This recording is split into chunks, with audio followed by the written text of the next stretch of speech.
Welcome to Arequipa, Peru. I'm Brian, This is Kim. We are enjoying my coffee. and the beautiful weather down here in Peru.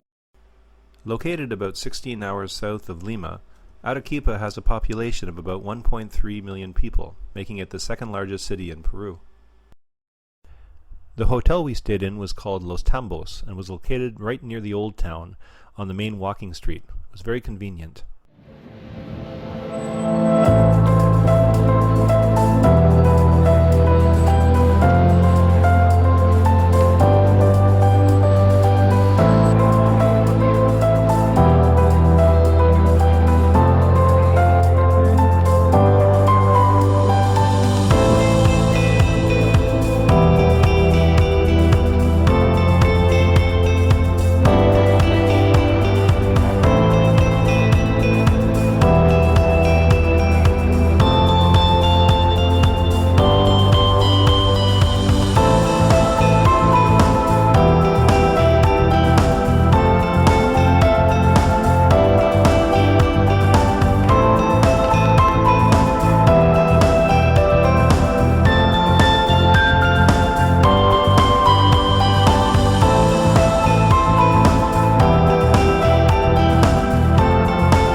Arequipa has earned the nickname Ciudad Blanca, or White City, because sillar, a local white volcanic stone, is used in many of its buildings.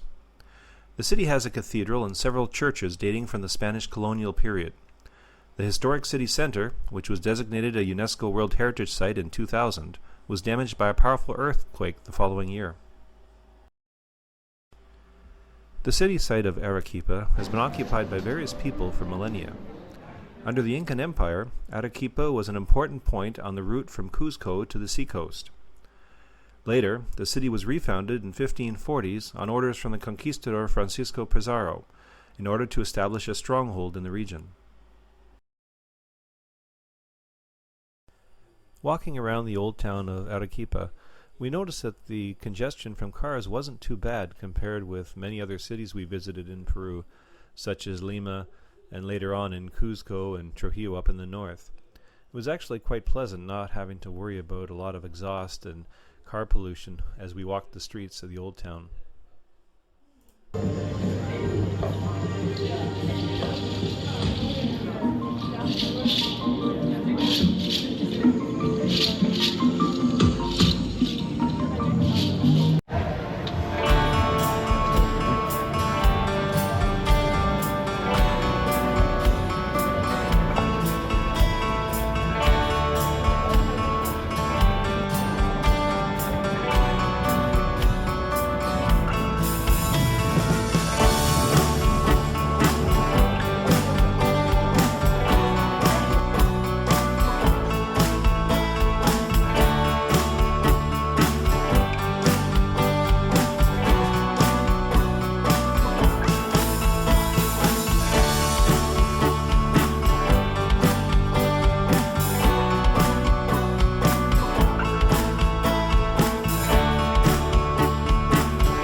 monastery of Santa Catalina is the most outstanding colonial construction in Arequipa. The religious citadel covers over 20,000 square meters.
The nuns were often the daughters of rich aristocratic Spanish families, who by tradition offered their second son or daughter to the service of the church. The monastery of Santa Catalina is an impressive sight, and it integrates different architectural styles, ranging from the 16th to 19th centuries. The main complex includes a small square, the main church, the convent, and the cloisters of the Third Order. The monastery was built in 1580 and financed by Maria de Guzman to house nuns from the Dominican order. At its height, it housed around 500 people, one-third of them nuns, and the rest were servants.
Our next destination was Alpaca Mundo, or Alpaca World.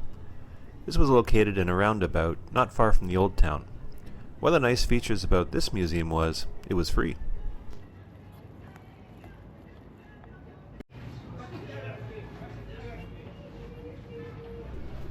After learning a little bit about the history of alpacas, we got to see them up close.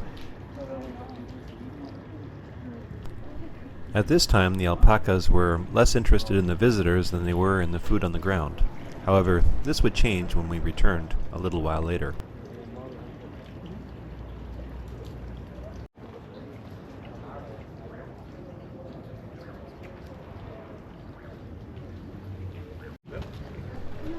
Inside the main building, there was more information about the history of alpacas, their distribution, and there were even samples of their fur. It was very smooth and soft to the touch.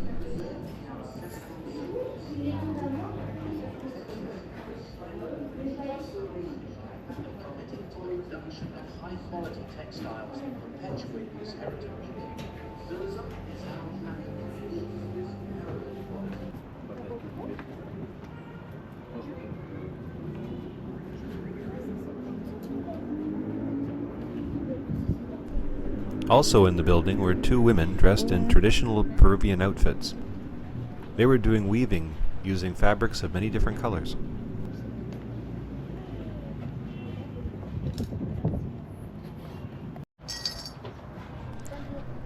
After a small donation, the hats came out.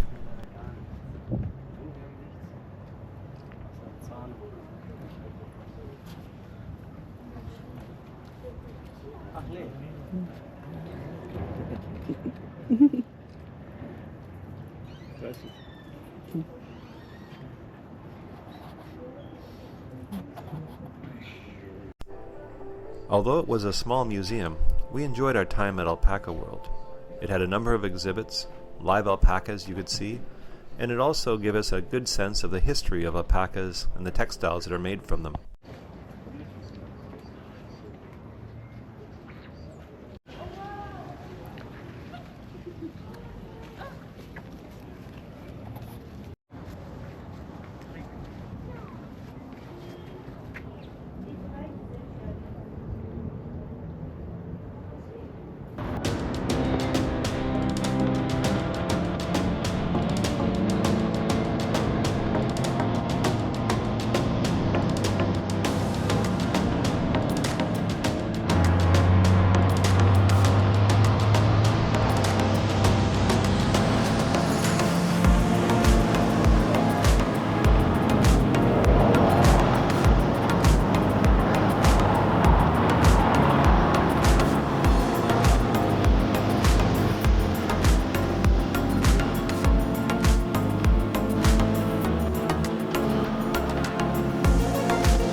Among the cities we visited during our month in Peru, Arequipa was definitely one of the top ones.